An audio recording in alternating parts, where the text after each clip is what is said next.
Ang init sa kusina ng Manila Pavilion Hotel ay laging humahagod sa balat ni Lena.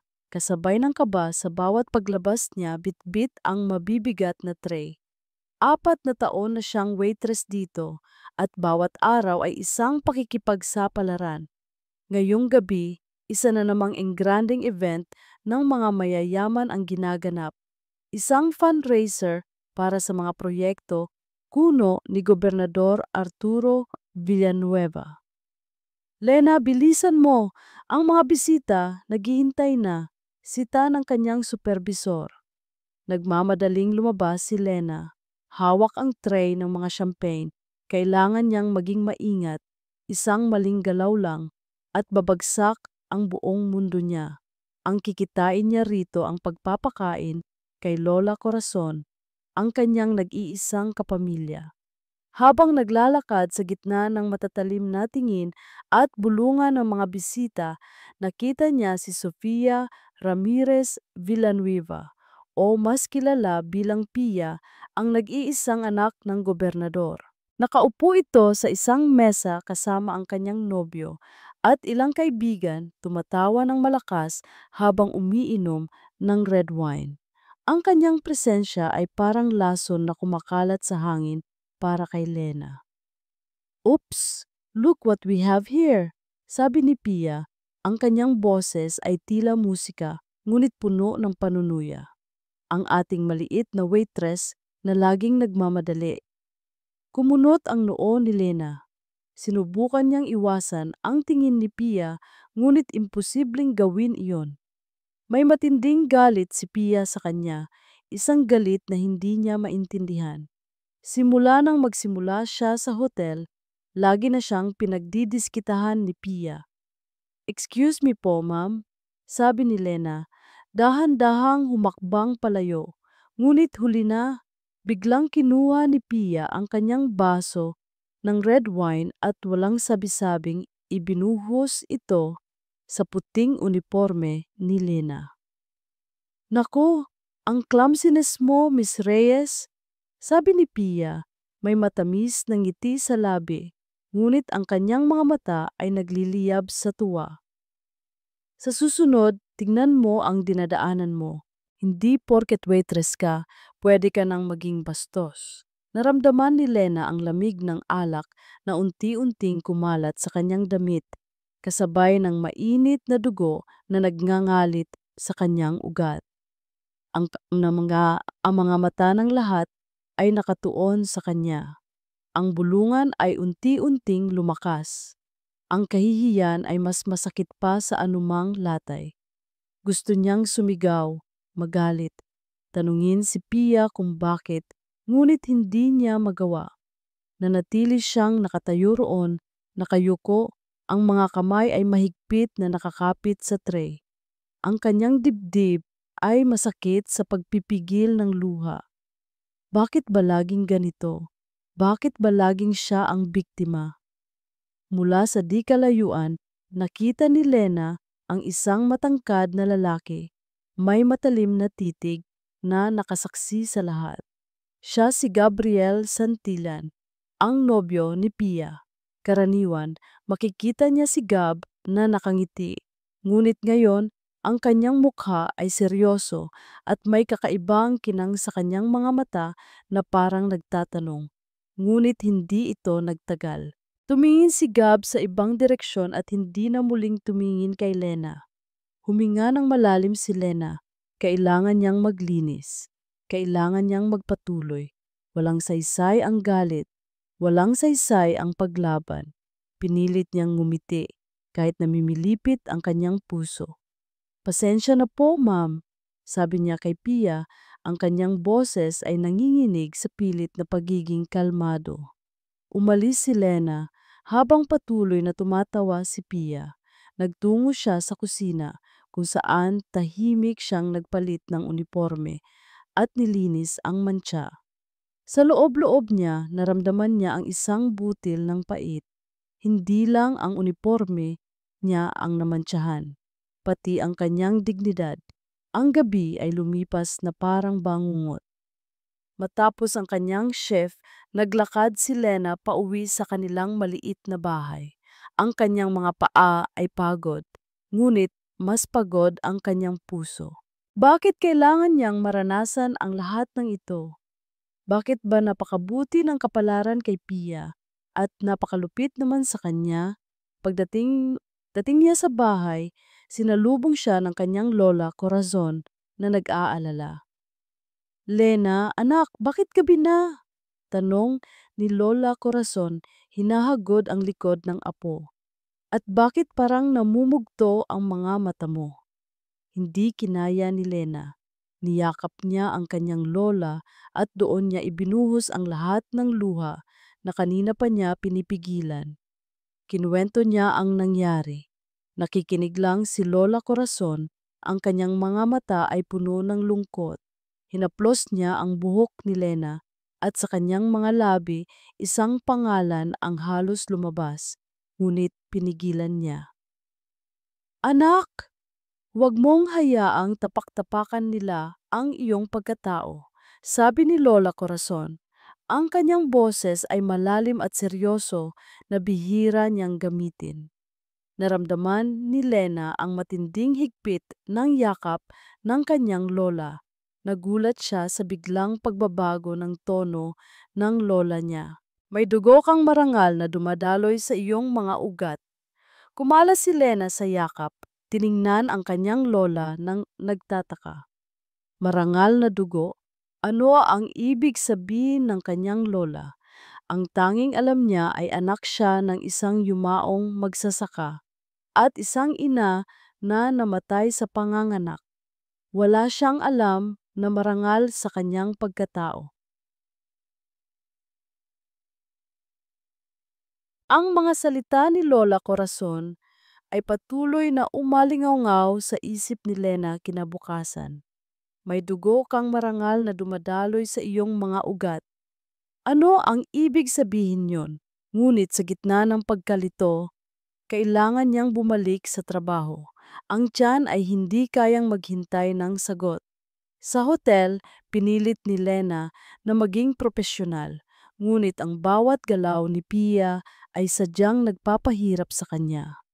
Kung minsan, ipinapatawag siya nito para lang ipakuha ang nawawala nitong panyo, na kalaunan ay matatagpuan lang naman sa bulsa ni Pia. Minsan naman, uutusan siya nitong bumili ng kape mula sa malayo para lang pahirapan siya. Ang lahat ng ito ay ginagawa ni Pia nang may nakakainis na ngiti sa kanyang mga labi. Napakabagal mo talaga, Lena, sabi ni Pia isang hapon habang nag-aayos ng bulaklak sa lobby. Hindi ka ba marunong kumilos ng mabilis? Parang hindi ka sanay sa gawaing bahay. Ngumiti lang si Lena, pinipigil ang galit. Ang mga gawaing bahay ang bumuhay sa kanya at sa kanyang lola mula pa noong bata siya. Hindi ito nakakahiya. Ngunit sa tuwing nagsasalita si Pia, pakiramdam niya ay para siyang isang basahan na tinatapak-tapakan. May ipinapagawa lang po kasi ako sa isang staff, ma'am.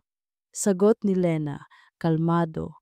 Biglang sumulpot si Gabriel, Gab Santillan, nobyo ni Pia, mula sa kung saan.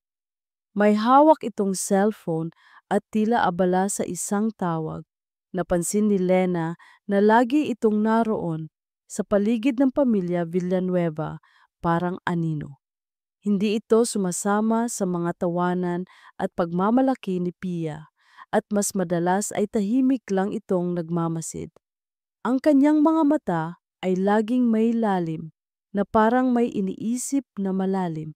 Nagpatuloy si Lena sa kanyang gawain, nag-aayos ng mga plato sa buffet table. Sa di kalayuan, nakita niya si Gobernador Arturo Villanueva na nakikipag-usap sa dalawang lalaking nakasuot ng mamahaling barong. Ang kanilang mga muka ay seryoso at ang boses ni Gobernador Arturo ay bahagyang tumaas. Ang lupaing iyon ay atin na, sabi ng gobernador. Hindi na nila tayo kayang labanan. ang mga papeles ay inayos na. Nagulat si Lena. Lupain iyon? Kaninong lupain? Ang usapan ay parang may kinalaman sa isang iligal na transaksyon. Agad niyang naalala ang mga balita tungkol sa pagkuha ng lupain sa mga magsasaka sa probinsya, ngunit hindi niya akalain na personal na sangkot ang gobernador. Nagpatuloy ang pag-uusap at narinig ni Lena ang ilang salita tulad ng mining concession at environmental impact. Nagulantang siya. Alam niyang ang mga proyekto ng gobernador ay laging may kontrobersya, ngunit ito ay tila mas malala. Napansin niyang napalingon si Gab sa direksyon ng gobernador. Ang kanyang mukha ay biglang nagbago ng ekspresyon. Hindi ito galit, kundi isang halo ng pagkabahala at determinasyon.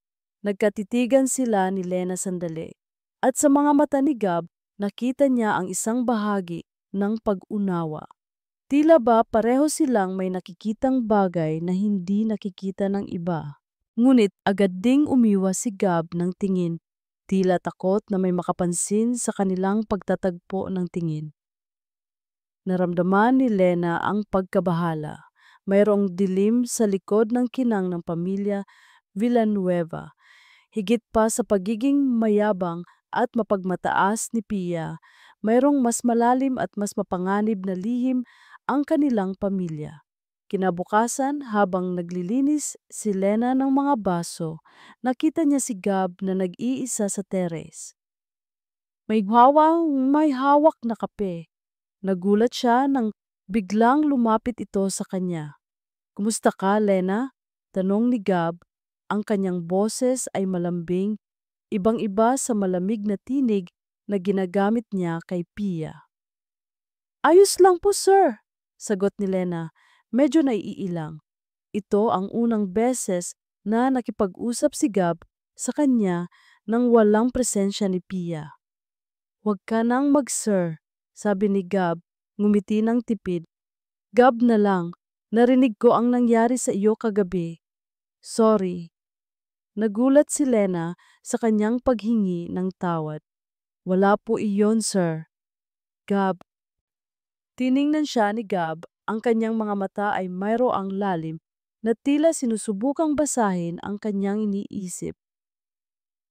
Minsan, ang mga bagay ay hindi laging kung ano ang nakikita, lalo na sa mga taong may kapangyarihan.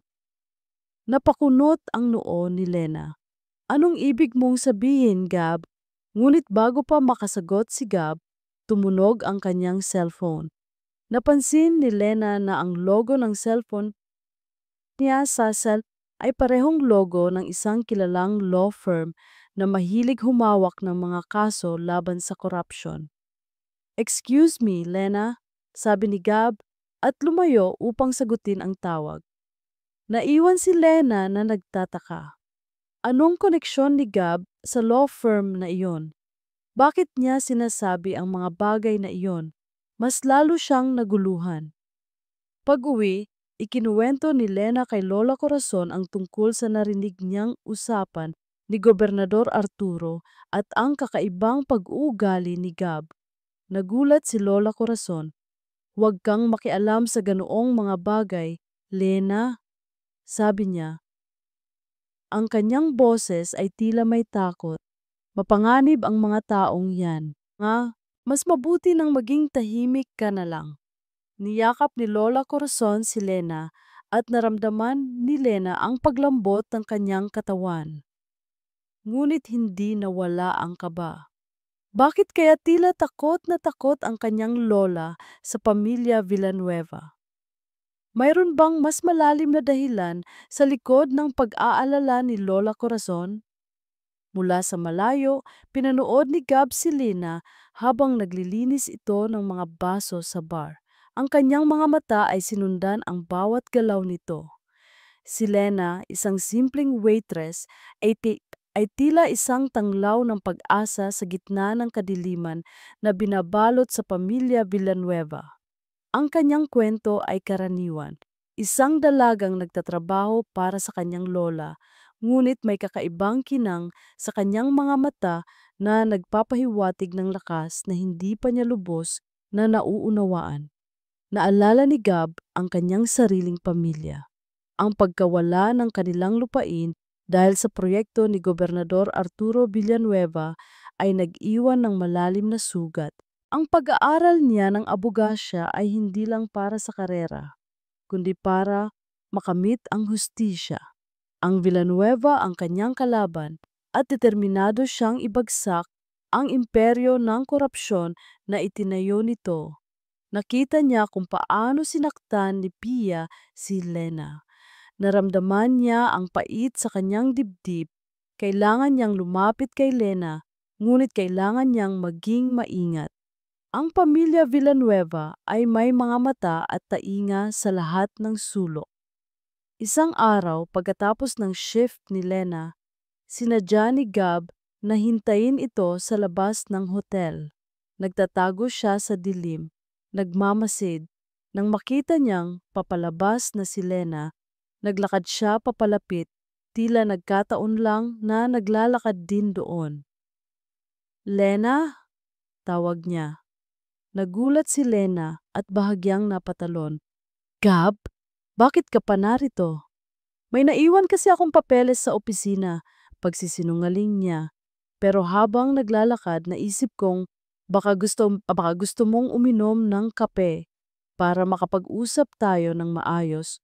Kung okay lang, nag-aalangan si Lena. Pero, Gab, huwag kang mag-alala, hindi ko sasabihin kay Pia, sabi niya. Sinubukang magbiro para gumaan ang pakiramdam ni Lina. Promise. Gusto ko lang makipagkaibigan. Ayos lang ba iyon? Tinitigan siya ni Lena, tila sinusuri ang kanyang mga motibo. Pagkatapos ng ilang sandali, marahan siyang tumango.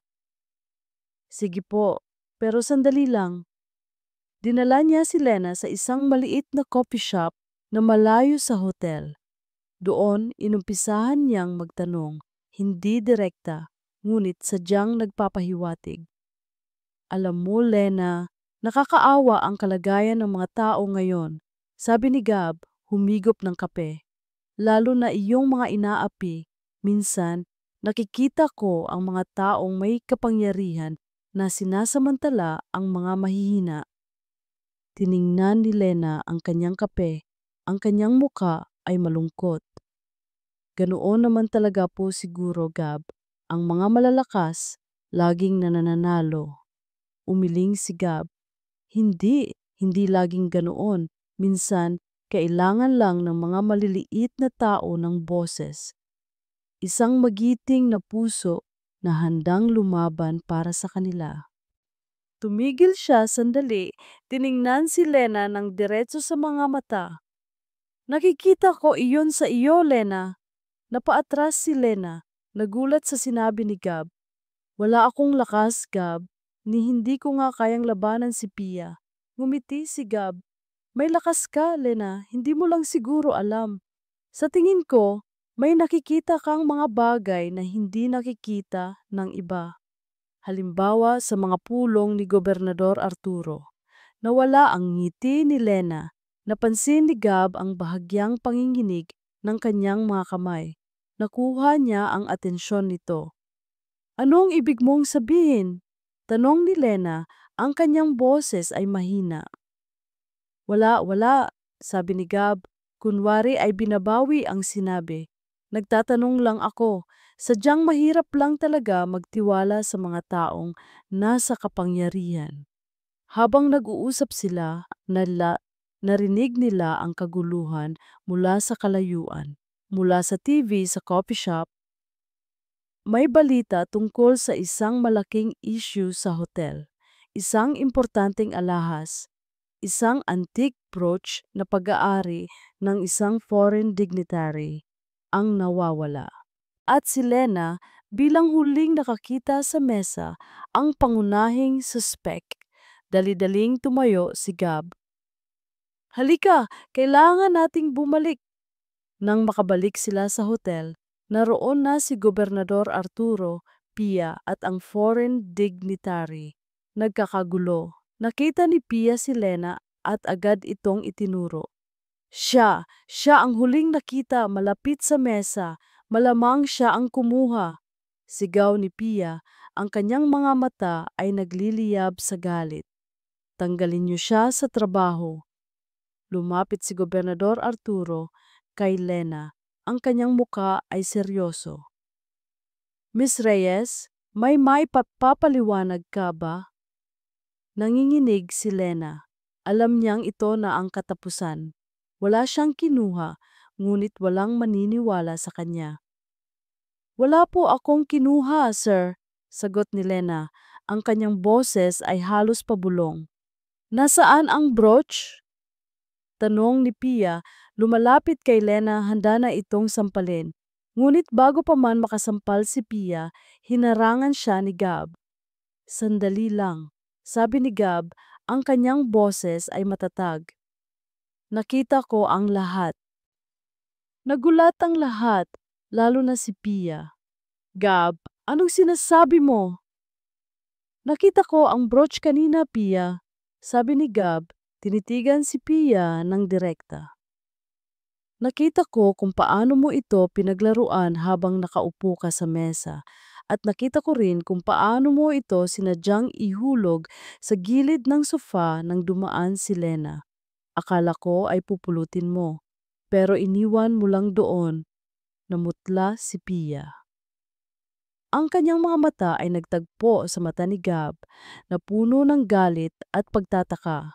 Tumingin si Gab sa foreign dignitary. Sir, kung hahanapin ninyo sa ilalim ng sofa kung saan nakaupo si Miss Pia kanina, malamang ay naroon ang brooch. Agad na hinanap ng mga security ang brooch at tama nga si Gab. Nakita nila ang brooch sa ilalim ng sofa. Napasigaw si Pia. Gab, bakit mo ginagawa to? Dahil ang katotohanan ang laging mananaig, Pia. Sabi ni Gab, seryoso ang kanyang mukha. Nagulat si Lena sa ginawa ni Gab. Hindi niya inaasahan na ipagtatanggol siya nito sa harap ng lahat, lalo na kay Pia. Para itong isang bayani na nagpakita sa tamang oras. Ang kanyang puso ay biglang gumaan. Pagkatapos ng kaguluhan, tinawag siya ni Gab sa labas. Salamat, Gab, sabi ni Lena. Ang kanyang mga mata ay puno ng pasasalamat. Hindi ko alam kung anong gagawin ko kung hindi ka dumating. Ngumiti si Gab. Walang anuman.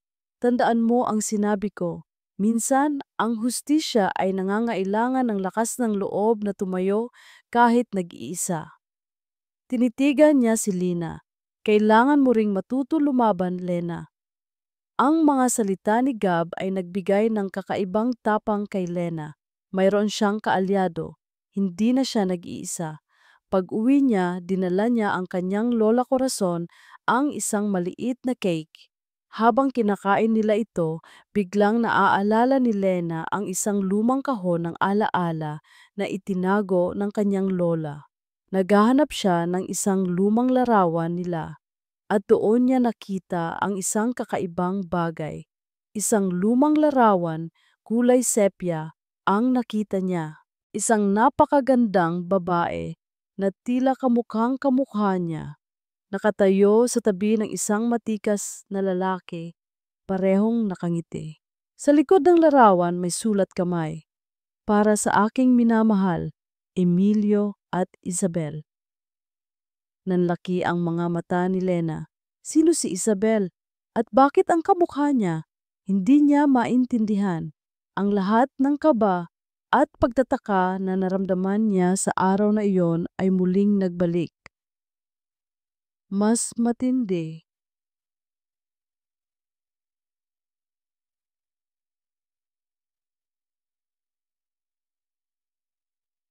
Ang lumang litrato ay naging anino sa isipan ni Lena. Sumasama sa kanya kahit saan. Ang kamukha niyang babae at ang lalaking matikas na may pangalang Emilio at Isabel sa likod ay nagdulot ng malalim na pagkalito. Gabi-gabi, bago matulog, Tinititigan niya ang larawan, sinusubukang alamin kung sino sila at bakit tila may koneksyon sila sa kanya. Kinabukasan, pagkatapos ng almusal, matapang na nilapitan ni Lena si Lola Corazon, dala ang litrato. Lola, sino po sila? Tanong ni Lena, iniaabot ang litrato. Ang kanyang boses ay mahina, puno ng pag-asa at kaba. Agad na namutla si Lola Corazon nang makita ang larawan. Nahulog ang kanyang tasa ng kape sa sahig, nabasag. Ang kanyang mga kamay ay nanginginig. Sa saan mo nakuha iyan, anak? Tanong ni Lola Corazon. Ang kanyang boses ay nanginginig. Ang kanyang mga mata ay nagpapakita ng matinding takot at lungkot. Sa kahon mo po ng mga alaala, sagot ni Lena. Bakit po kayo nagkakaganyan, Lola? Kilala niyo po ba sila? Sino po si Isabel? Ang kamukha ko po, di ba? Umupo si Lola Corazon sa silya, hinawakan ang dibdib na parang hinihingal. Hindi, Lena. Isa lang yan sa mga lumang litrato ng mga taong nakilala ko noon. Wala iyan. Huwag mo nang pansinin. Pero Lola, pilit ni Lena. Sabi ko, huwag mo nang pansinin.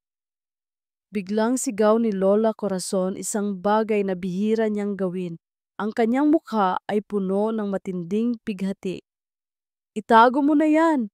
Hindi na mahalaga ang nakaraan. Nagulat si Lena sa reaksyon ng kanyang lola. Alam niyang may tinatago ito at hindi lang simpleng kaibigan ang nasa litrato. Ang pagtanggi ni Lola Corazon ay nagpatibay lang sa kanyang hinala. Kinabukasan sa trabaho, mas naging maingat si Lena. Hindi na siya nagtatago sa anino, ngunit mas pinuna ang kanyang mga galaw. Ngunit ang pagiging maingat ay hindi sapat upang makaiwas sa galit ni Pia. Habang naglalakad si Lena sa busy na kalye patungo sa palengke para bumili ng ingredients sa luto ni Lola Corazon, may isang humaharurot na kotse ang biglang sumulpot mula sa likuran. Hindi ito humihinto, ang gulong nito ay tila papunta mismo sa kanya. Nanlaki ang mga mata ni Lena sa takot. Nanigas ang kanyang katawan. Lena! Tabi! Bago pa man siya maabot ng sasakyan, isang malakas na kamay ang humila sa kanya. Sa isang iglap, nasa gilid na siya ng kalsada, ligtas sa bingit ng kapahamakan. Ang kotse ay humarurot palayo, hindi man lang huminto. Nang makabangon si Lena, nakita niya si Gab, humihingal, ang kanyang mukha ay seryoso. Ayos ka lang ba? Tanong ni Gab, ang kanyang boses ay may pagkabahala. Muntik ka na at siguradong hindi iyon aksidente. Papaano mo nalaman? Tanong ni Lena, nanginginig pa rin sa takot. Sinusundan ko kayo ni Pia kanina. Sagot ni Gab, ang kanyang mga mata ay nanlilisik. Nakita ko si Pia na nasa kabilang kalye, may kausap sa cellphone at pagkatapos ay umalis. Sumunod ang sasakyang iyon. Nanlaki ang mga mata ni Lena. Si Pia, hindi niya gagawin iyon. Gagawin niya, Lena, at mas malala pa rito ang kaya niyang gawin. Seryosong sabi ni Gab, hinawakan ang kanyang balikat. Kailangan mong maging mas maingat. Dinala ni Gab si Lena sa isang tahimik na parke, malayo sa mga mata ng mga tao. Doon umupo sila sa isang bench. Hindi ko na ito kayang itago sa iyo, sabi ni Gab. Ang kanyang boses ay malalim. Lena, may mas malalim na dahilan ang galit ni Pia sa iyo. At may mas malaking dahilan kung bakit ayaw ng pamilya Villanueva na may makialam sa kanila.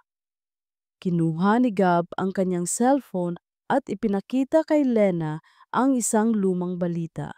Isang pahinang puno ng lumang teksto at itim at puting larawan. Isang balita tungkol sa pagpatay kay Gobernador Emilio Salvador, isang tapat at minamahal na gobernador. At sa tabi nito, ang balita tungkol sa pagkawala ng kanyang asawa, si Isabel Reyes, at ng kanilang sanggol na anak. Pinanood ni Lena ang litrato. Ang larawan ng yumaong Gobernador Emilio Salvador ay siya ring lalaking matikas sa litrato ni Lola Corazon. At ang larawan ng kanyang asawa, si Isabel Reyes, ay walang iba kundi ang babaeng kamukhang kamukha niya. Hindi! Bulong ni Lena, nahulog ang cellphone sa kanyang kamay. Ang kanyang mundo ay tila gumuho. Ang mga salita ni Lola Corazon ay biglang naging malinaw. May dugo kang marangal na dumadaloy sa iyong mga ugat. Ang pamilya Villanueva ang pinaghihinalaan na nasa likod ng pagpatay kay Gobernador Salvador. Patuloy ni Gab, ang kanyang boses ay puno ng pighati. Nagkaroon sila ng matinding pagtatalo sa politika. Si Gobernador Salvador ay malapit nang ilabas ang isang malaking korupsyon na kinasasangkutan ni Gobernador Arturo Villanueva. Ang pagpatay sa kanya ay para mapatahimik siya, at ang pagkawala ng kanyang pamilya ay para mawala ang lahat ng ebidensya. Nanginginig si Lena. Ang kanyang mga mata ay napuno ng luha. Kaya pala galit na galit si Pie sa kanya. Kaya pala ayaw ni Lola Corazon na makialam siya. Ako ang anak nila? Tanong ni Lena. Ang kanyang boses ay halos hindi marinig. Tumango si Gab, ang kanyang mga mata ay puno ng awa. Sa tingin ko, oo Lena, at alam kong si Lola Corazon ang nagligtas sa iyo. Niyakap ni Lena ang kanyang sarili. Umiiyak ng tahimik. Ang sakit ng pagkawala ng mga magulang na hindi niya nakilala. Ang galit sa mga taong kumuha sa kanila. Ang bigat ng katotohanan. Kailangan mong maging malakas ngayon, Lena, sabi ni Gab, hinawakan ang kanyang kamay. Hindi ka na nag-iisa. Nandito ako para tulungan ka, para ipaglaban ang katarungan para sa iyong pamilya at para sa lahat ng biktima ng pamilya Villanueva. Tiningnan ni Lena si Gab. Ang kanyang mga mata ay puno ng sakit, ngunit mayroon ng bagong apoy. Isang apoy ng determinasyon. Ang buong mundo ni Lena ay gumuho, ang litrato sa cellphone ni Gab, ang lumang sepya na larawan ni Lola Corazon, ang mga salita ni Gab. Ang lahat ay tila isang malaking palaisipan na ngayon ay nabuo, ngunit ang resulta ay isang nakakapanindig balahibong katotohanan. Hindi siya isang simpleng waitress na inapi. Siya si Elena Salvador, ang anak ng pinaslang na gobernador at ang nawawalang Isabel Reyes. Hindi na nagdalawang isip si Lena. Pagdating sa bahay, sinalubong siya ni Lola Corazon na nagluluto.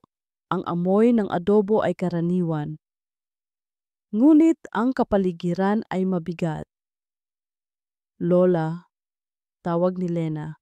Ang kanyang boses ay matatag. Walang bakas ng pag-aalinlangan. Inilabas niya ang lumang litrato at ang cellphone ni Gab na may nakabukas na balita tungkol sa pagpatay. Alam ko na po ang lahat. Kailangan ko po ang katotohanan. Bakit po ninyo itinago sa akin?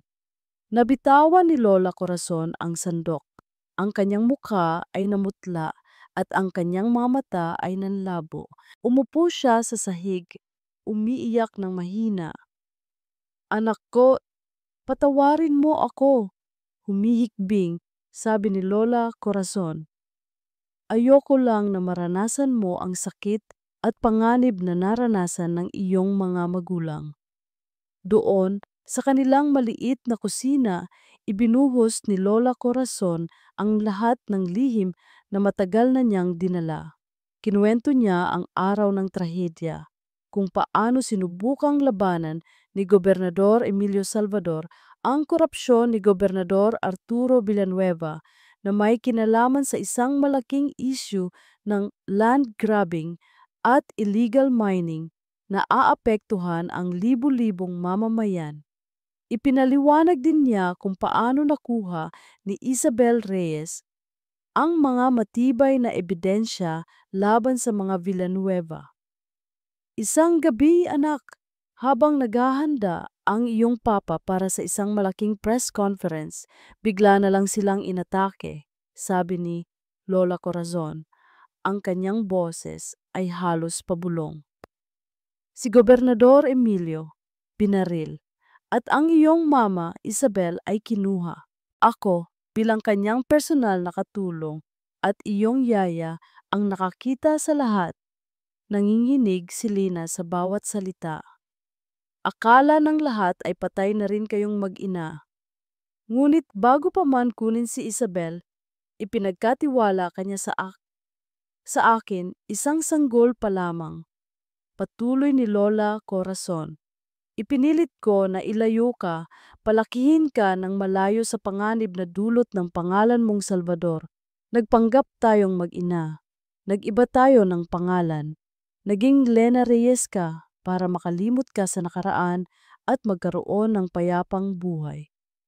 Niyakap ni Lena ang kanyang lola, umiiyak ng walang humpay. Hindi lang ang uniforme niya ang namantsahan ni Pia. Ang buong buhay niya ay binubuo pala ng kasinungalingan, ng lihim para lang maprotektahan siya. Ang lahat ng pagpapahirap, ang galit ni Pia, ang mga matatalim na tingin, lahat ay biglang nagkaroon ng kahulugan. Nang gabing iyon, dumating si Gab. Narinig niya ang huling bahagi ng kwento ni Lola Corazon at niyakap si Lena. Lena, hindi ka nag-iisa. Bulong ni Gab. Nandito ako. Tutulungan kitang ipaglaban ang hustisya para sa iyong mga magulang. Sa loob ng ilang oras, usap silang tatlo.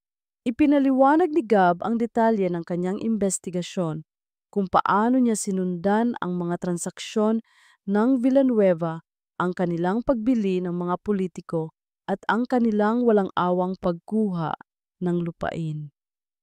Ang pagpatay sa Gobernador Salvador ay tila ang simula lamang ng mas malaking imperyo ng kasamaan. Hindi ko hahayaang manalo sila, sabi ni Lena. Ang kanyang boses ay matatag at puno ng matinding galit, ngunit mayroong ding bagong determinasyon. Katarungan para sa aking mga magulang. Hindi ko hahayaang masira ang alaala nila. Hindi ko hahayaang tapak-tapakan nila ang sinimulan ni Papa. Mula sa isang marupok at takot na waitress, biglang naging isang mandirigma si Lena. Ang kanyang mga mata ay nagliliyab sa apoy ng paghihiganti at katarungan.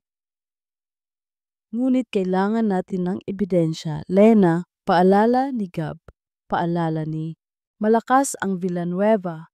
Kailangan natin ng matibay na pruweba upang ibagsak sila. Nag-isip si Lena. Naalala niya ang sinabi ni Lola Corazon tungkol sa kanyang Mama Isabel na nagtatago ng mga ebidensya. Kung gayon, saang lugar kaya iyon nakatago? Biglang naalala ni Lena ang isang maliit na kahon na nakita niya sa mga gamit ng kanyang mama na ibinigay ni Lola Corazon noon. Nandoon pa rin ito sa kanyang aparador. Dali-dali niya itong kinuha. Sa loob, naroon ang isang guardian angel pendant na pamilyar na disenyo at sa ilalim nito isang maliit na papel, lumana. Pinilit niyang basahin ang sulat kamay. Ito ang sulat kamay ng kanyang Mama Isabel, isang sulat na tila isang tula o isang code. Ang tunay na kapangyarihan ay nasa mga salitang hindi pa nasasabi. Tinitigan ni Lena ang mensahe, ang kanyang puso ay kumakaba. Ano ang ibig sabihin nito? Saan ito patungo? Ang paghahanap sa hustisya ay nagsisimula pa lamang at ang susi ay tila nasa isang misteryosong mensahe mula sa nakaraan.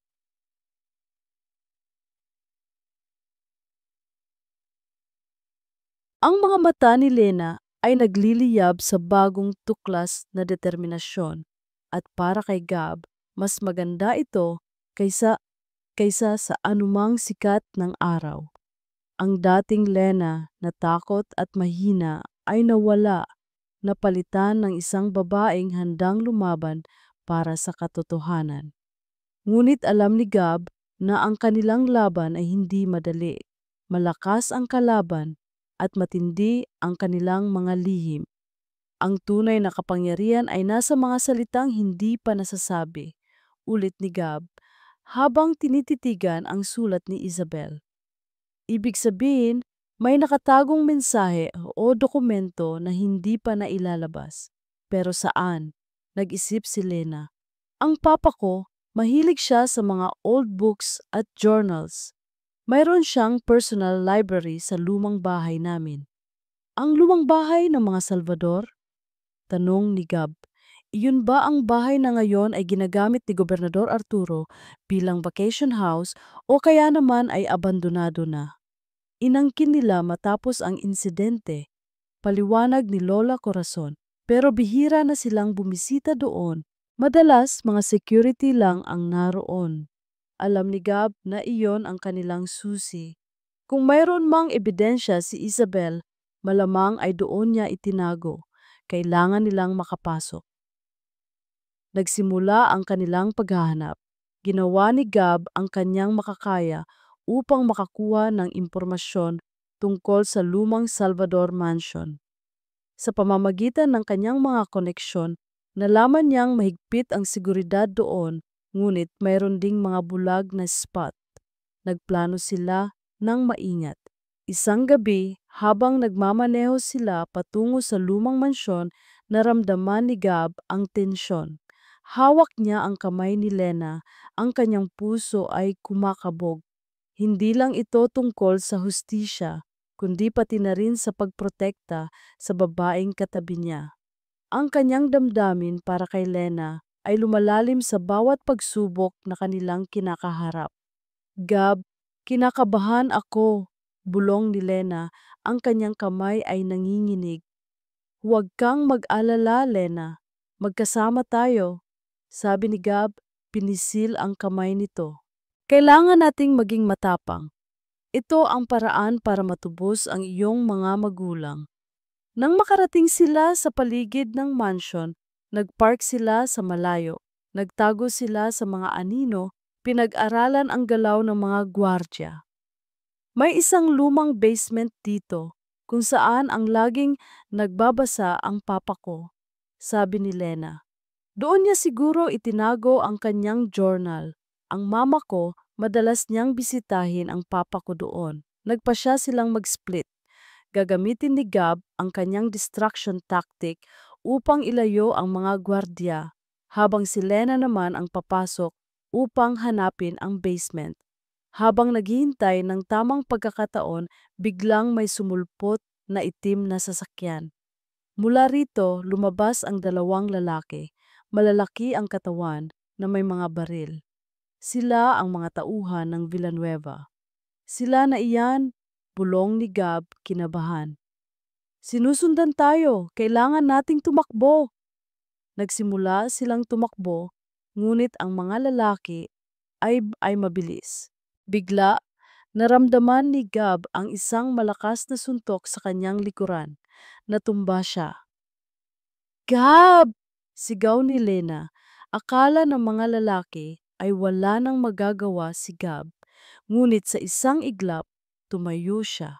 Ang kanyang puso ay nagliliyab sa galit. Hindi niya hahayaang saktan nila si Lena.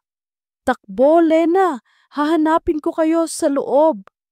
Sigaw ni Gab habang nakikipag-away sa mga lalaki. Nag-aalangan si Lena, ngunit alam niyang kailangan niyang gawin ito. Tumakbo siya patungo sa mansyon habang nakikita niya si Gab na nakikipaglaban. Ang kanyang puso ay nabibiyak sa takot at pagmamahal. Pumasok si Lena sa mansyon at nagtago. Ang lumang bahay ay malaki at malamig. Ang bawat sulok ay puno ng alikabok. Ngunit Ramdam niya ang presensya ng kanyang mga magulang. Hindi niya nahanap ang basement. Ang bahay ay tila nagbago na. Sa di kalayuan, narinig niya ang kaguluhan. Ito ay si Gab. Kailangan niyang magmadali. Naghanap siya ng mga palatandaan, mga lumang paboritong lugar ng kanyang papa. Nahanap niya ang lumang library, ngunit walang journal. Habang naghahanap, nakita niya ang isang lumang painting ng isang bulaklak, paborito ng kanyang mama. Bigla niyang naalala ang isang lihim na pinto sa likod ng painting. Isang lugar kung saan nagtatago sila ng kanyang mama noon. Ngunit bago pa man niya buksan ang lihim na pinto, may naramdaman siyang kamay na humawak sa kanyang balikat. Ikaw pala, Lena. Nagtatago ka pa rin, sabi ni Pia. Ang kanyang boses ay puno ng puot.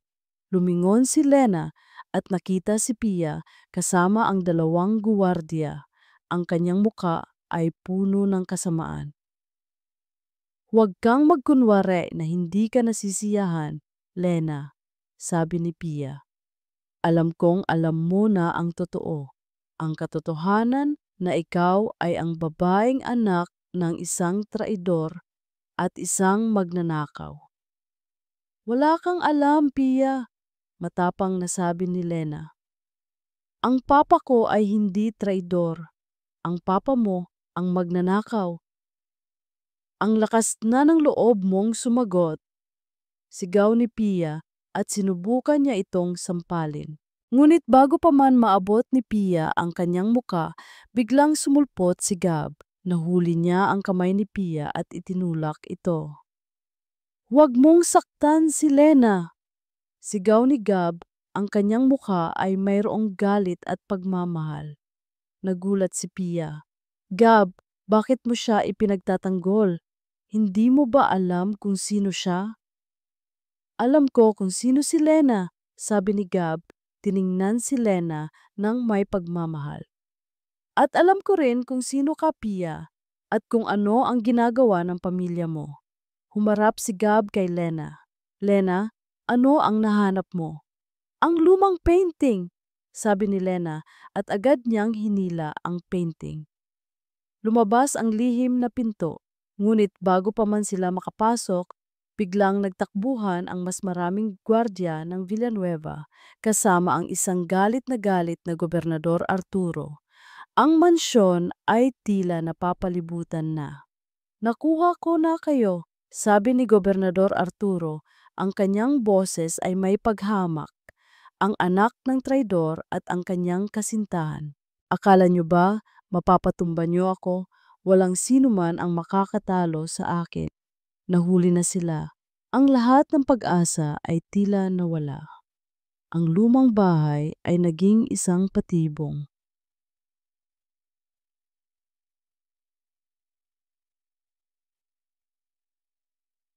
Ang hininga ni Lena ay halos mawala. Ang lihim na pinto ay nakabukas, ngunit ang kanilang daan patungo sa katotohanan ay naharangan na ng mga gwardya ni Pia at ng mismong Gobernador Arturo Villanueva. Ang mga mata ni Gobernador Arturo ay nagliliyab sa galit at sa likod ng kanyang ngiti ay nakita ni Lena ang walang awang kalupitan. Ito ang taong pumatay sa kanyang mga magulang. Mukhang nahuli ko kayo sa akto, sabi ni Gobernador Arturo. Ang kanyang tinig ay may nakakakilabot na lamig. Lena Salvador, hindi ko inaasahan na makikita kitang muli. At ikaw naman, Gabriel, ang anak ng mga Santillan na ayaw ko nang makita.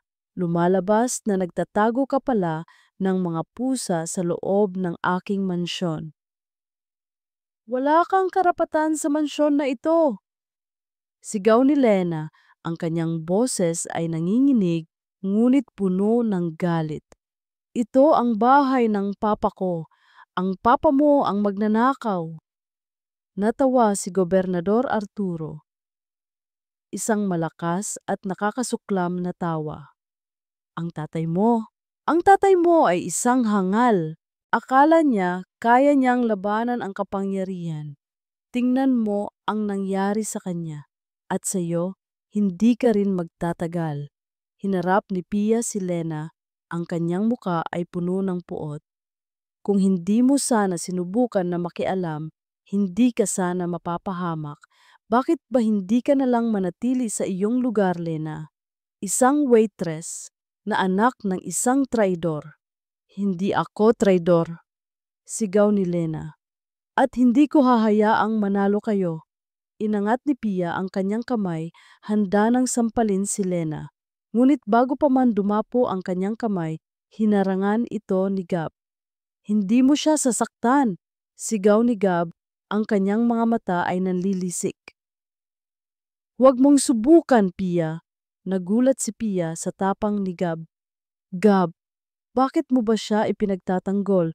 Mahal mo ba siya? Ang tanong ni Pia ay tumagos sa hangin, nagdulot ng biglang katahimikan.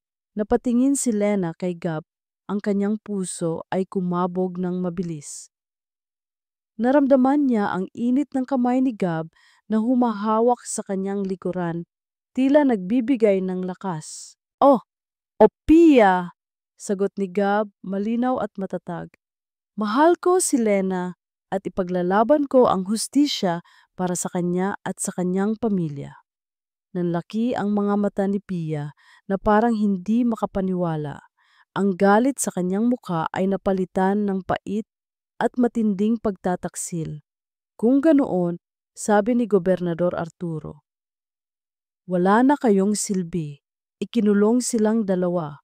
Huwag ninyong hayaang makalabas sila. Nagsimulang sumugod ang mga gwardya. Nakipaglaban si Gab, ngunit marami sila. Hinila si Lena at sinubukan niyang lumaban, ngunit masyado silang malakas. Habang hinahatak siya palayo, biglang napansin ni Lena ang isang lumang orasan na nakasabit sa dingding ng opisina na matagal na niyang pamilyar. Ito ang lumang grandfather clock na laging naroon noong bata pa siya. Biglang naalala niya ang isang pamilyar na kasabihan ng kanyang mama Isabel. Ang tunay na kapangyarihan ay nasa mga salitang hindi pa nasasabi, at ang pinakamahalagang lihim ay nakatago sa nakikita ngunit hindi napapansin. Biglang na-realize ni Lena, ang orasan, ang mga salitang hindi pa nasasabi ay maaring nasa loob nito. Ito ang lumang orasan na binili pa ng kanyang papa sa kanyang mama bilang regalo. Ang orasan! Sigaw ni Lena, sinusubukang lumaban sa mga gwardya. Nandoon ang ebidensya sa orasan! Ngunit huli na, malakas na hinila siya ng mga gwardya at itinulak si Gab sa dingding. Si Gobernador Arturo ay ngumiti ng nakakapanindig balahibo. Ikinulong sila sa bodega, utos ni Gobernador Arturo. At siguraduhin ninyong walang sinuman ang makakalabas ng buhay. Habang dinadala sila sa bodega, nakita ni Lena si Lola Corazon na nakaupo sa sulok, mukhang mahina at nilalagnat. Namutla si Lena. Ang kanyang lola ay nagkasakit ng malubha. Ang kaba ay bumalik. Ang lahat ay tila nawala. Ang kanyang lola ay nanganganib. Si Gab ay nasaktan. At sila ay nakakulong malayo sa katotohanan na nakatago sa orasan. Huwag kang mag-alala, Lena. Bulong ni Gab habang itinutulak sila sa bodega. May paraan pa rin. Ngunit sa mga mata ni Lena, tanging kawalan ng pag-asa ang nakikita niya. Ang pagmamahal ni Gab, ang determinasyon niya, ang lihim na orasan. Lahat ay tila malayo na, hindi na niya maabot. Ang dilim ng bodega ay sumakop kay Gab. Ang kanyang katawan ay masakit sa bawat galaw. Nakita niya si Lena sa kanyang tabi, umiiyak, at mas lalo siyang nasasaktan. Ang sigaw ni Lena tungkol sa orasan ay umalingaw-ngaw sa kanyang isip. Malapit na sila. Napakalapit na nila sa katotohanan, ngunit tila ang tadhana ay sadyang malupit. Gab, si Lola Corazon, bulong ni Lena, ang kanyang boses ay nanginginig. Kailangan niya ako. Anong gagawin natin? Hinawakan ni Gab ang kamay ni Lina. Huwag kang mawalan ng pag-asa, Lena. May paraan pa rin. Ngunit ang kanyang boses ay tila kulang sa tiwala. Sa bawat sandali na lumilipas, mas lumalabas ang katotohanan. Sila ay talo. Mula sa maliit na bintana sa itaas, nakita ni Gab ang mga ilaw na nagniningning mula sa pangunahing bahagi ng mansyon. Isang party, malamang ay nagdiriwang si Gobernador Arturo ng kanyang tagumpay. Ang galit ay bumalik, mas matindi kaysa dati. Sinubukan ni Gab na sirain ang pinto, ngunit masyadong matibay. Sinubukan niyang humanap ng anumang bagay na magagamit nila, ngunit wala. Ang bodega ay walang iba kundi isang lumang imbakan ng mga gamit, puno ng mga sirang kasangkapan at alikabok. Maya-maya, bumukas ang pinto ng bodega. Pumasok si Gobernador Arturo kasama si Pia at 2 guwardya. Ang gobernador ay nakangiti, isang ngiti na puno ng kapangyarihan at paghamak. Si Pia naman ay tumitingin kay Lena nang may matinding pighati at galit.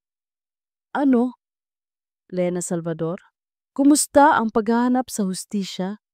Sabi ni Gobernador Arturo, ang kanyang boses ay nakakaasar.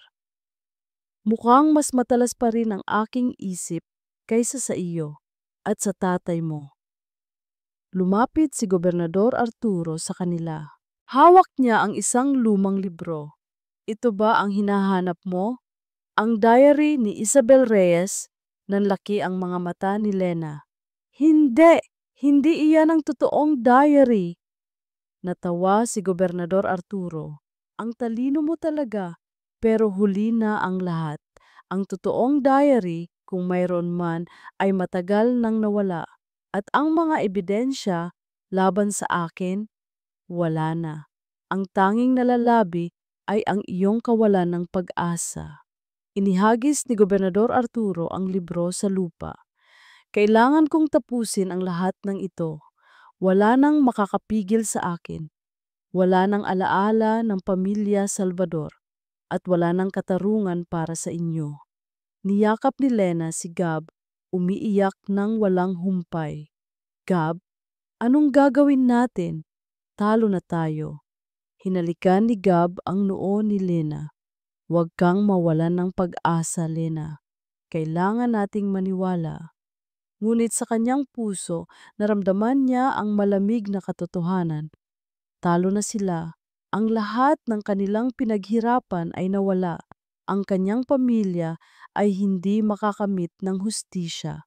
At si Lena, ang babaeng minamahal niya, ay mapapahamak. Dadalhin ko kayo sa isang lugar kung saan walang makakahanap sa inyo, sabi ni Gobernador Arturo. At doon makakalimutan ng lahat ang tungkol sa Lena Salvador at sa mga Santillan. Hinila ng mga gwardiya si Lena. Nagpupumiglas siya, ngunit walang magawa.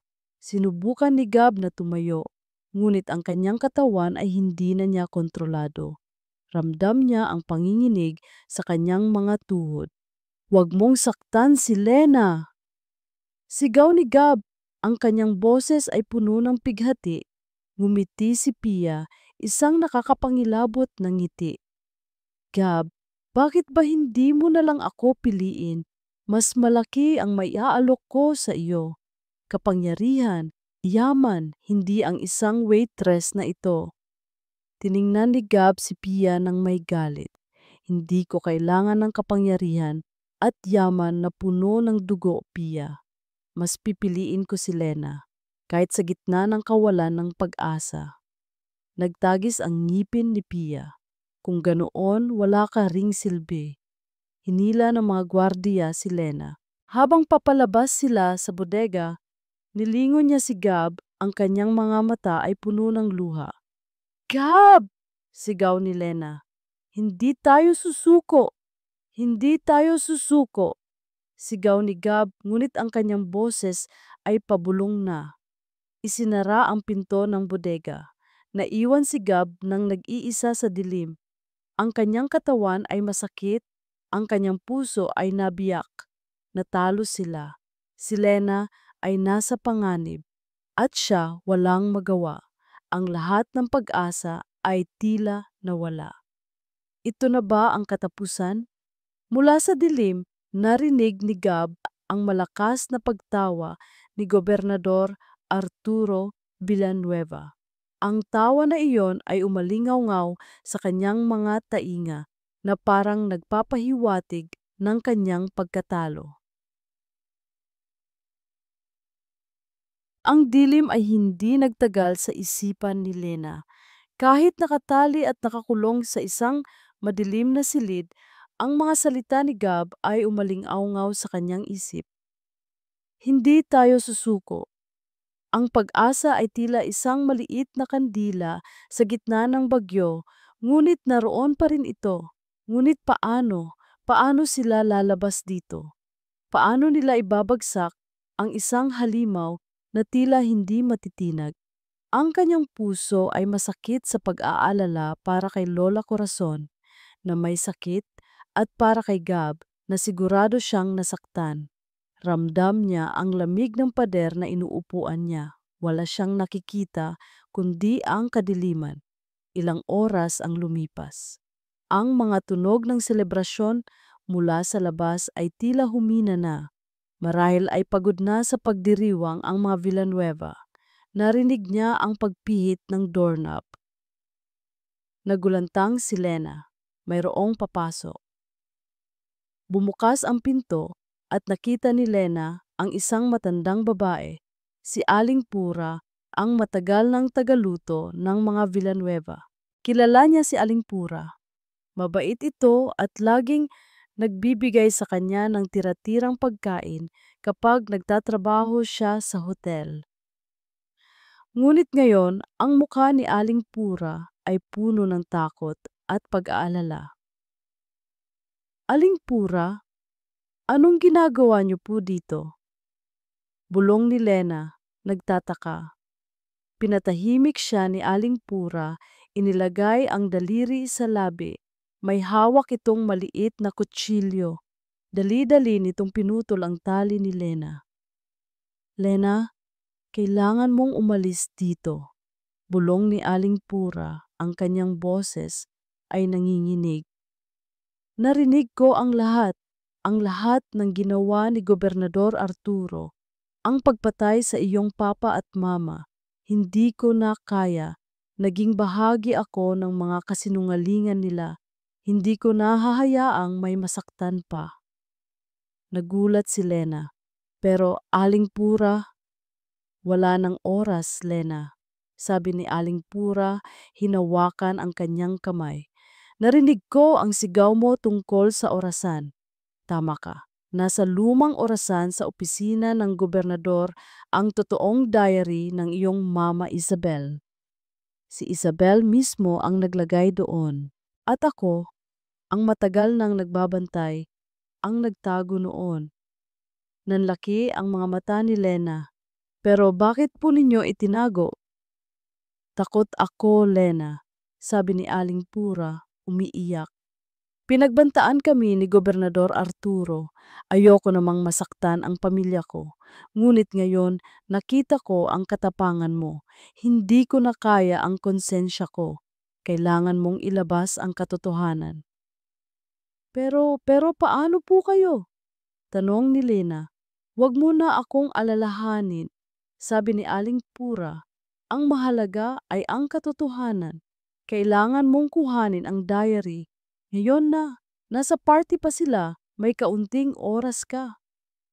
Inabot ni Aling Pura kay Lena ang isang maliit na susi.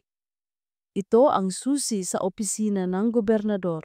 Gamitin mo ito at pagkatapos lumabas ka sa likod ng mansyon. May alam akong daan. nandoon na ang iyong Lola Corazon. Dinala ko siya doon kanina, narinig ko ang balita na dadalhin ka rito. Niyakap ni Lena si Aling Pura. Maraming salamat po. Tumakbo si Lena. Ang kanyang puso ay kumakabog ng malakas. Ang bawat hakbang ay puno ng pag-asa. Kailangan niyang makita si Gab. Kailangan niyang ilabas ang katotohanan.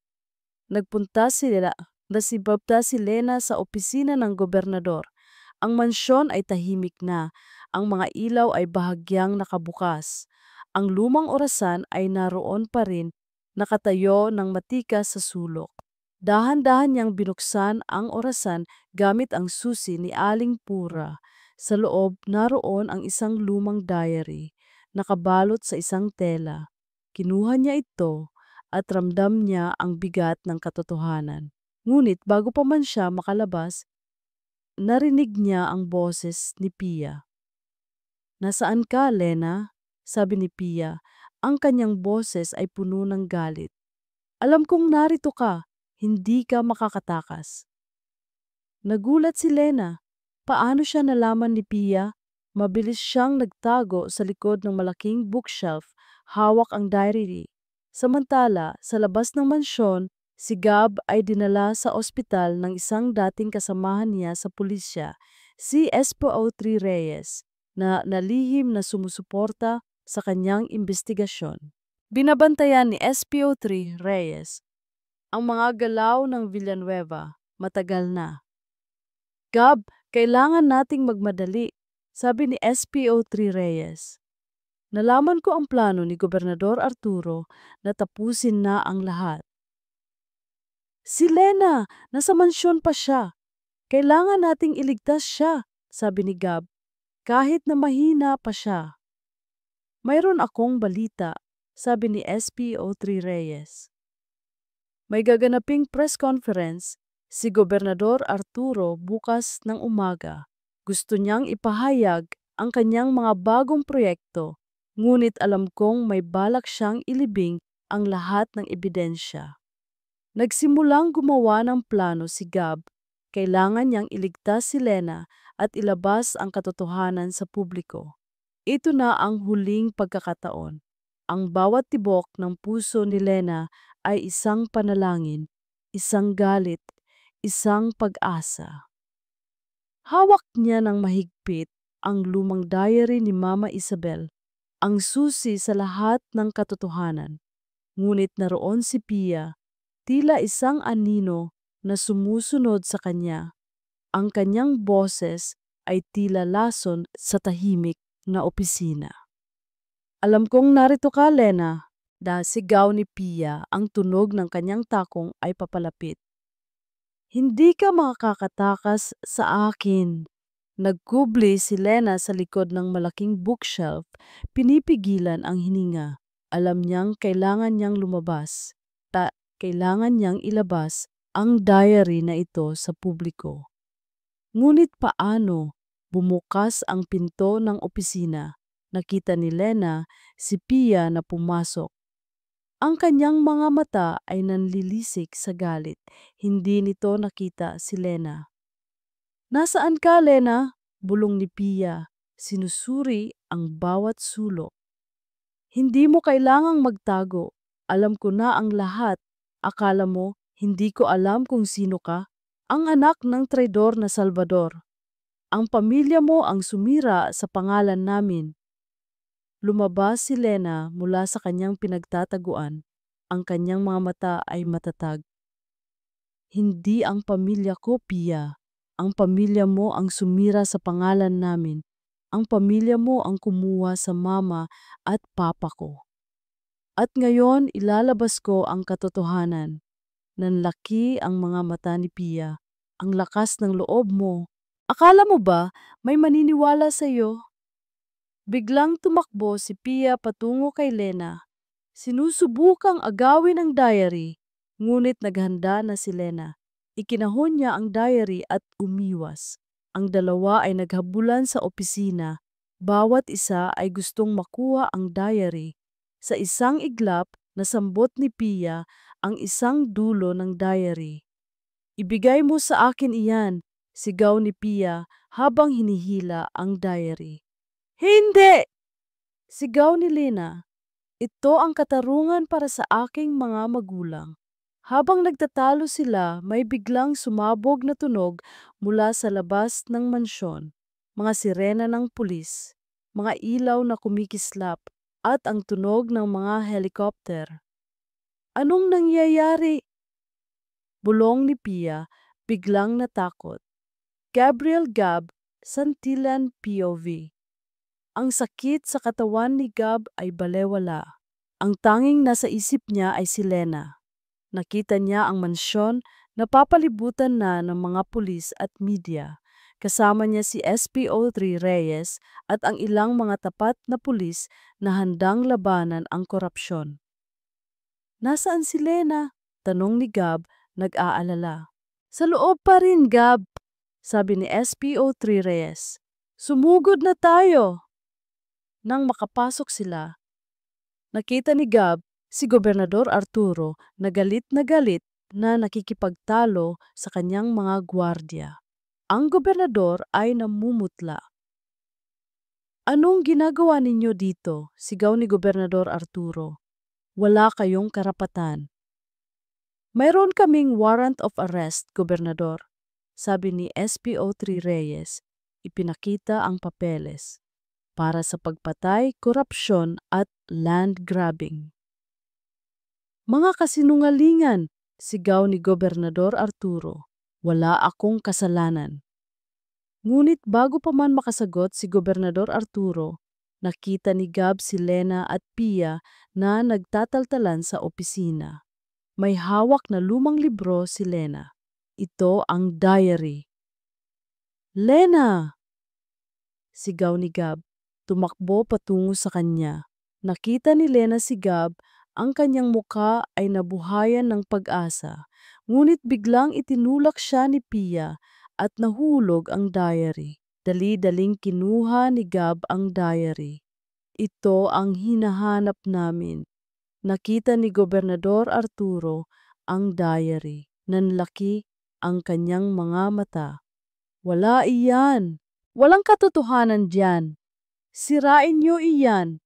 Ngunit huli na ang lahat. Elena Lena Reyes, POV. Ang press conference na inihanda ni Gobernador Arturo upang magyabang ng kanyang tagumpay ay naging kanyang hukuman.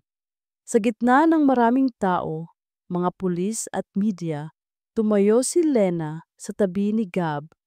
Hawak ni Gab ang diary ni Mama Isabel. Kinuha ni Lena ang mikropono, ang kanyang boses ay malakas at matatag. Hindi ko po intensyon na sirain ang araw ng sinuman, ngunit kailangan pong malaman ng lahat ang katotohanan. Tiningnan ni Lena si Gobernador Arturo na ngayon ay namumutla na.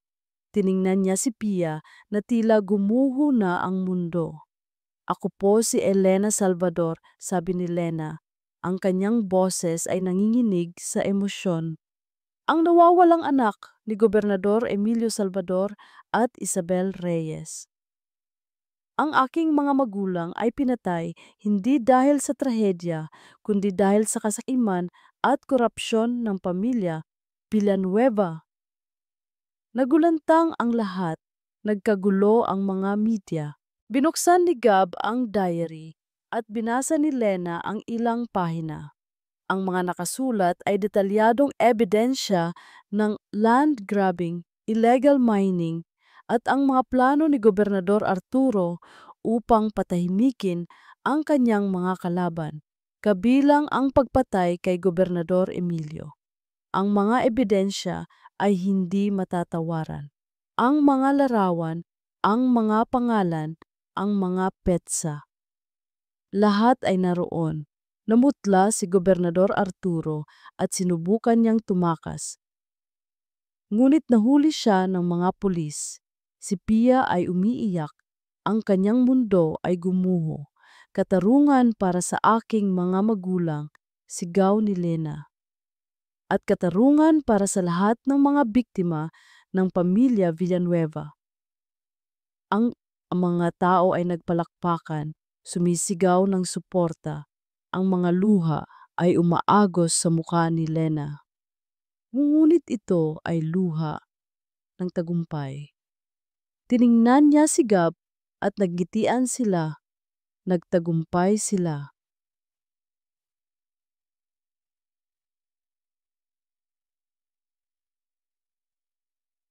Ang paglilitis ng bayan. Ang araw na iyon ay hindi kailanman mabubura sa alaala ni Lena. Ang pagkabulgar ng katotohanan ay parang malakas na hampas sa pamilya Villanueva. Si Gobernador Arturo ay napatunayang nagkasala sa iba't ibang kaso ng korupsyon, land grabbing, at pagpatay.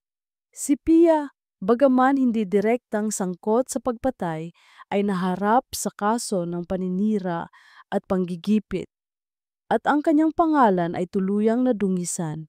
Ang kanilang imperyo ng kasinungalingan at kasakiman ay gumuho. Nang sumapit ang huling araw ng pagdinig, naroon si Lena kasama si Gab at Lola Corazon. Lena, sabi ni Gobernador Arturo, ang kanyang boses ay mahina matapos siyang sentensyahan ng habambuhay na pagkabilanggo. Hindi ka man lang ba maaawa sa akin? Tiningnan ni Lena ang lalaking sumira sa kanyang buhay. Ang galit ay naroon pa rin, ngunit kasabay nito ay ang pagtanggap. Ang awa ay para sa mga taong karapat-dapat, Gobernador Arturo. Ang katarungan ay para sa lahat. Si Pia naman, nakaupo sa sulok, walang imik. Ang kanyang mga mata ay nanlabo, ang kanyang dating kinang ay nawala. Ang kanyang pagmamataas ay napalitan ng pighati. Hindi siya nakulong tulad ng kanyang ama, ngunit ang pagkawala ng kanyang lahat, ang kanyang pangalan, ang kanyang kapangyarihan, ang kanyang mga kaibigan, at lalong-lalo na si Gab, ay mas masakit pa sa anumang sentensya. Lumipas ang mga buwan, si Lina at Gab ay nagkasama sa pagpapatuloy ng laban para sa katarungan. Sumama si Lena sa mga iba't ibang non-governmental organizations, NGOs, upang tulungan ang mga biktima ng land grabbing at environmental abuse. Ang kanyang boses na dati ay mahina at puno ng takot ay naging simbolo ng pag-asa at inspirasyon para sa mga inaapi. Hindi lang ito tungkol sa akin, Gab, sabi ni Lena isang araw habang tinutulungan nila ang isang komunidad. Tungkol ito sa lahat ng mga Pilipinong nangangailangan ng boses. At ipaglalaban natin iyon magkasama, sagot ni Gab, hawak ang kanyang kamay. Ang kanyang pagmamahal kay Lina ay lumalim sa bawat hamon na kanilang pinagtulungan. Ang kanyang dating pagiging mailap at lihim ay napalitan ng pagiging bukas at malinaw. Si Lena ang nagpakita sa kanya na ang paglaban ay hindi dapat mag-isa. Si Lola Corazon ay tuluyang gumaling at ngayon ay masigla na. Ang kanyang mga mata ay laging puno ng pagmamalaki sa kanyang apo.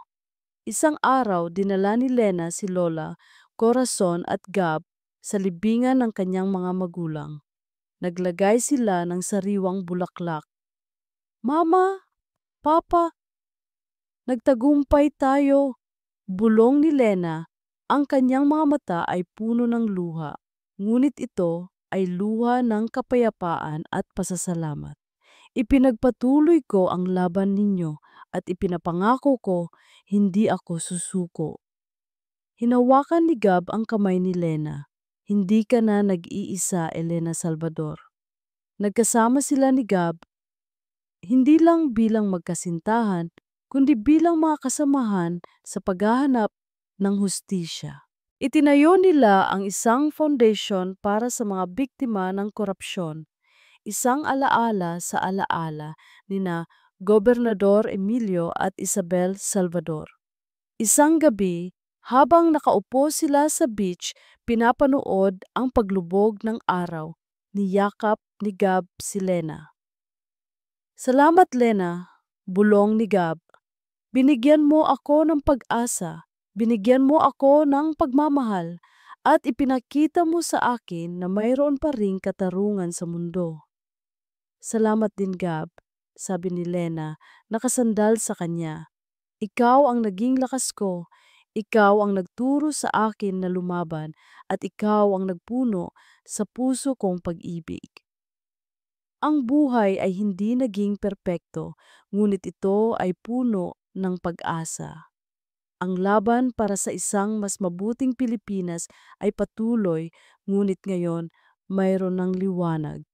Ang kwento ni Lena Salvador ay naging inspirasyon, isang patunay na ang pinakamaliit na tao ay maaaring maging pinakamalakas na boses.